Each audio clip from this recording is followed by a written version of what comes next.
नीयत में खोट। गीता को जन्म से ही एक चीज उसके परिवार से मिली थी और वो थी जिम्मेदारी। बेटा गीता, बाजार से ब्रेड लेकर आ जा। तेरे छोटे भाई बहन को भूख लगने का समय हो रहा है। जी माँ, अभी लेकर आती हूँ। और तुझे बोला था ना कि नौकरी ढूंढ ले। पापा की नौकरी से अब घर चलाना बहुत मुश्किल हो रहा है। तेरे और भी 3 भाई बहन है बेटा। माँ, मैं गई तो थी एक फैक्ट्री में, लेकिन उन लोगों ने कहा कि मेरी उम्र कम है। ओहो, तो किसी और दुकान में देख ले या फिर कपड़े सिल लिया कर। लेकिन अब बेटा। हाँ माँ, मैं तुझे समझ सकती हूँ। मैं कल फिर जाऊंगी। बेटा देख ले, पिता भी बुजुर्ग हो चले हैं। मैं कभी कभी सोचती हूँ कि 4 घर का काम पकड़ लूं, लेकिन ये समाज।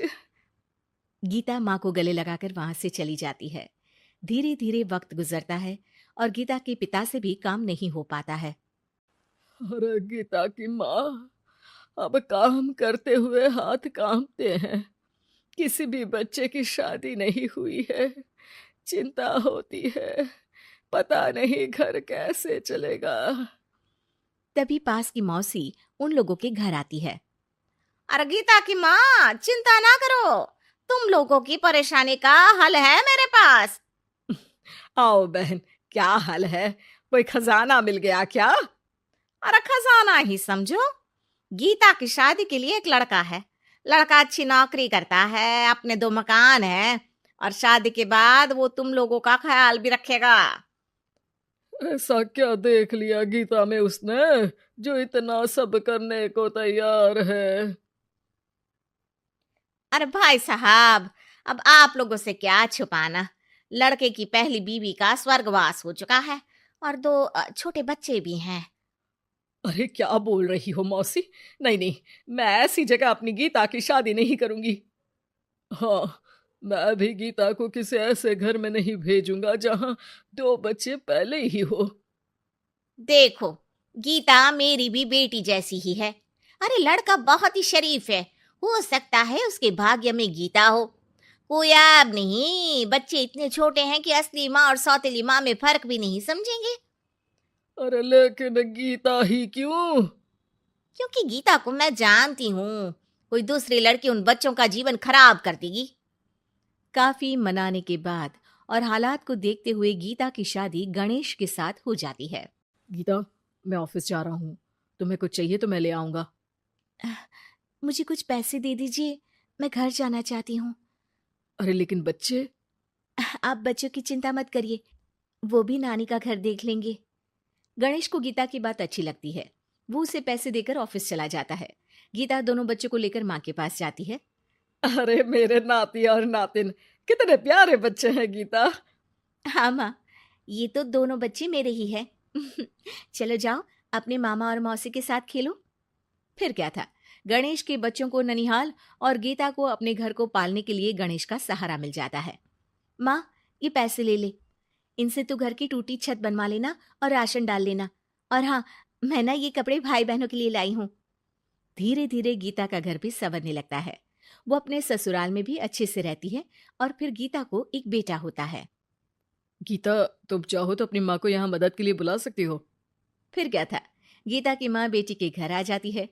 लेकिन अब उसकी माँ गीता के बेटे और गणेश की पहली बीवी के बेटे से भेदभाव करने लगती है। अरे, सारा दूध तू ही पी जाएगा।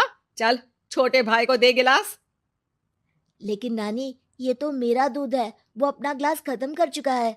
अरे चुप, बिल्कुल चुप। बड़ा आया मेरा गिलास वाला। तभी वहां गीता आ जाती है। माँ, ये क्या बोल रही है, वो छोटा है और बहुत दूध है किचन में।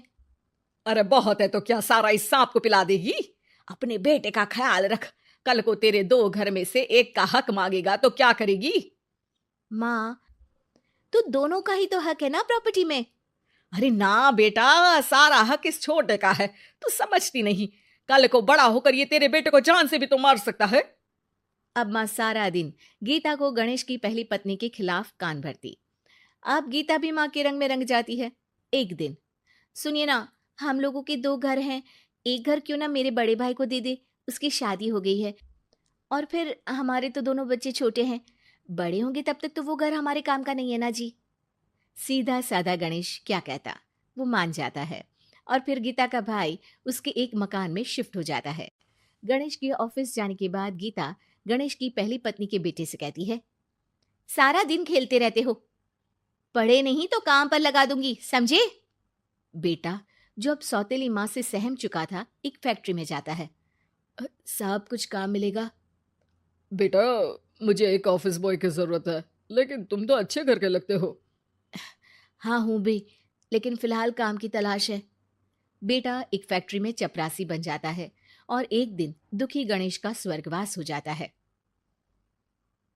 अब तो तेरे पापा भी नहीं रहे, चल निकल इस घर से। अरे क्या बोल रही है बहन? इस घर में इसका कानूनी अधिकार है। कहीं कोर्ट कचहरी का चक्कर लगा तो तू इस घर की भी नहीं रहेगी। अरे तो अब क्या करूं? बस तू अब इसकी शादी कर। इसकी बीवी को खूब सताना कि ये खुद ही बीवी को लेकर घर छोड़ दे। गीता को भाई की बात जंच जाती है, लेकिन कहते हैं ना कि पाप का घड़ा तो भरता ही है। बेटे की शादी के बाद उसकी बीवी सास से भी 4 कदम आगे निकलती है। ए, क्या सारा दिन सोती रहती है, कोई काम नहीं है क्या? चल निकल इस घर से और अपने पति को भी लेती जा। हाँ हाँ, तो चली जाती हूँ। वैसे भी ससुर जी के 2 मकान हैं, तो एक तो हमारा ही है। बस अब तो आप हमें अलग ही कर दो। आय हाय, कल की आई छोकरी, मकान दे दूं? अरे वो तो मेरे भाई ने तेरे ससुर से खरीदा था, पूरे नकद पैसों में। अच्छा, तो कागज दिखा दो और जो मकान बिकने में पैसा आया उसमें हिस्सा दो, तभी घर खाली करूंगी। सास का पारा 7वें आसमान में चढ़ जाता है, लेकिन करती भी तो क्या, ना तो उसके पास कागज थे और ना ही पैसे।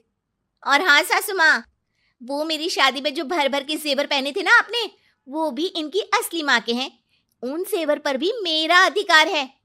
देखा था मैंने अपनी पहली सास के फोटो में वो गहने पहने हुई। कितनी सुंदर थी वो, कितना जच रहा था उन पर ये सब। सास तो बहू की बात सुनकर दंग रह जाती है। हे भगवान, ये तो बहुत ही तेज है।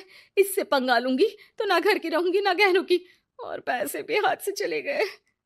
अब क्या था, गीता को सालों बाद उसका तोड़ मिल जाता है। अब घर में सुख शांति हो जाती।